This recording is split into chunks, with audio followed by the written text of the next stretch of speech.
Penetapan tersangka Menkominfo Joni G. Plate dalam kasus proyek Bakti Kominfo akan kami bahas bersama dengan Ahmad Tauhid, peneliti Indef. Selamat sore, Pak Ahmad. Selamat sore, apa kabar, Mbak? Sehat, Mbak? Kabar baik. Ini kita membahas soal bagaimana ada menteri dari Presiden Joko Widodo dijadikan tersangka dalam proyek Bakti Kominfo.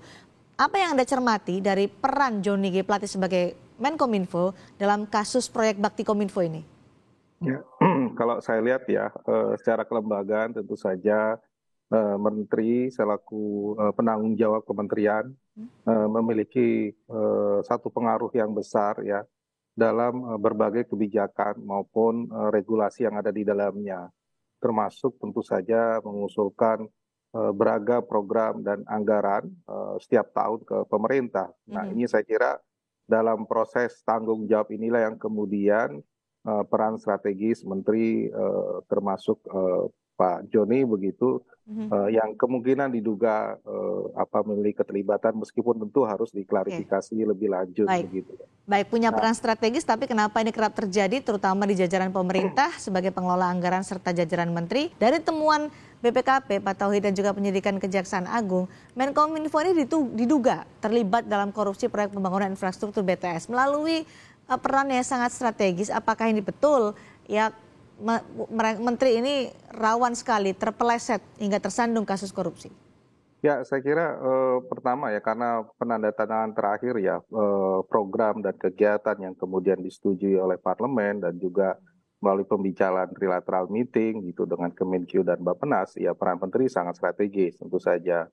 Nah, terpeleset ketika memang ada arahan atau ada pembicaraan yang mengarahkan untuk katakanlah pemenang dari pelaksana itu harus satu lembaga ataupun perusahaan tertentu. Dan kedua juga ada bukti-bukti gratifikasi dan sebagainya yang membuktikan itu sendiri begitu ya.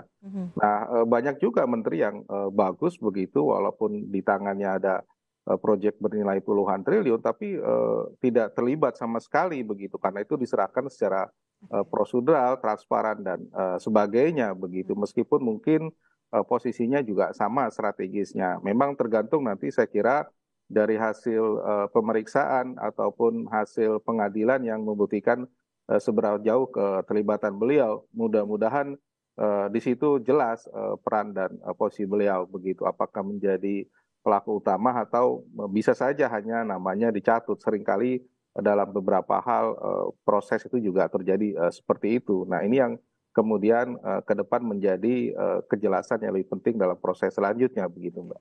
Kejaksaan Agung juga menemukan ada indikasi markup, ada pembayaran fiktif, riset fiktif yang mengakibatkan kerugian negara nggak tanggung-tanggung, 8,3 triliun rupiah dari anggaran 10 triliun rupiah. Respon Anda soal ini bagaimana? Karena kerugian sangat besar di Pak Tauhid. Ya, kalau dari 10 kemudian 8 terjadi kerugian itu menurut saya memang sangat luar biasa, besar sekali ya, 80% lah, katakanlah begitu ya. Itu mungkin secara fisik ya, kalau ketika ada pembangunan fisik terus produknya, BTS-nya tidak dibangun atau terbengkalai, kesalahan spek dan sebagainya, ya itu menjadi indikasi awal ada terjadi yang salah. Itu kan ada proses di hilir berarti ada sesuatu yang harus ditelusuri lebih lanjut. Memang sangat prihatin kalau misalnya nilai kerugiannya sebesar itu begitu ya. Karena bagi masyarakat terpencil, terluar itu BTS sangat dibutuhkan untuk mengatasi kesenjangan digital yang terjadi. Banyak mereka yang tidak terima sinyal. Begitu ini penting terutama bagi daerah-daerah timur, daerah-daerah yang memang masih kurang infrastrukturnya ya, baik dari sisi nilai maupun kemanfaatan dari BTS tersebut begitu, Mbak. Apakah jabatan menteri ini juga mengetahui soal adanya indikasi markup, soal pembayaran fiktif, riset fiktif sebagai seorang pengelola anggaran? Apakah ia atau menteri ini memang harus bertanggung jawab soal itu? Menurut saya mungkin tidak berada pada level menterinya yang pada proses itu ya, itu biasanya kalau berdasarkan hasil pemeriksaan dan sebagainya biasanya ada pada level-level yang lebih teknis begitu. Menurut saya sih menteri tidak mungkin tidak tahu sampai level itu ya, tapi justru mungkin pada level teknis lah yang kemudian paling detail ya tahu soal tersebut begitu. Ini yang saya kira perlu kita telusuri lebih lanjut begitu ya. Tergantung nanti hasil pemeriksaan. Nah, yang dibutuhkan apakah memang tadi informasi, apakah ada arahan-arahan yang kemudian keterlibatan seorang menteri sejauh mana. Nah, itu yang menjadi indikasi awal. Kalau teknis saya kira jarang ya menteri mau tahu urusan-urusan seperti itu begitu. Karena selain 5 tersangka sudah ditetapkan, Kejaksaan Agung masih membuka kemungkinan ada penambahan tersangka karena sudah memeriksa beberapa pihak termasuk pihak swasta dan salah satunya adalah adik dari Menkominfo Johnny G. Plate. Ya, saya kira ya dengan adanya pihak-pihak lain yang juga cukup banyak ya ditetapkan, ini mengindikasikan bahwa memang dengan nilai sebesar kerugian negara 8T itu cukup masif begitu ya, besar sekali. Kemungkinan mungkin banyak pihak yang juga tahu soal ini begitu ya, baik dari sisi internal maupun dari katakanlah luar ya. Ya mudah-mudahan informasi atau kejelasan ini akan terungkap pada proses-proses selanjutnya begitu. Kami berharap ya dari masyarakat ya semoga tidak terulang dan juga ya tetap bahwa daerah terluar daerah terluar terutama itu benar-benar mendapatkan fasilitas dan negara hadir untuk agar fasilitas BTS ini tetap dibangun begitu.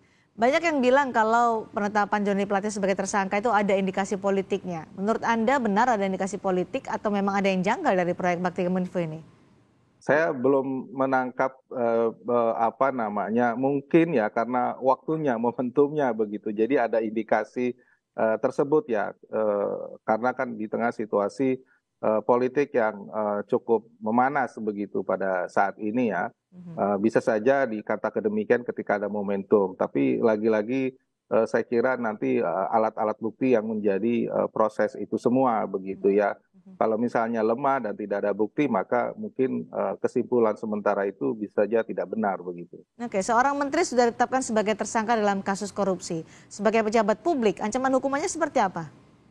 Wah, kalau itu saya kira ya sesuai undang-undang ya tindak pidana korupsi. Saya kira ada parameter atau sesuai dengan perannya kah?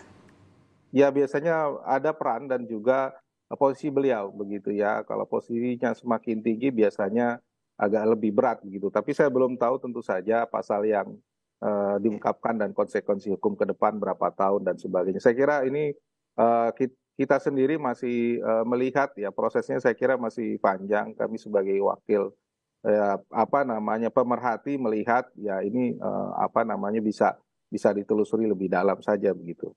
Baik, terima kasih peneliti dari Indef, Mas Ahmad Taufik sudah bergabung bersama kami di Sapa Indonesia malam ini terkait dengan penetapan tersangka Menkominfo Johnny G. Plate. Terima kasih.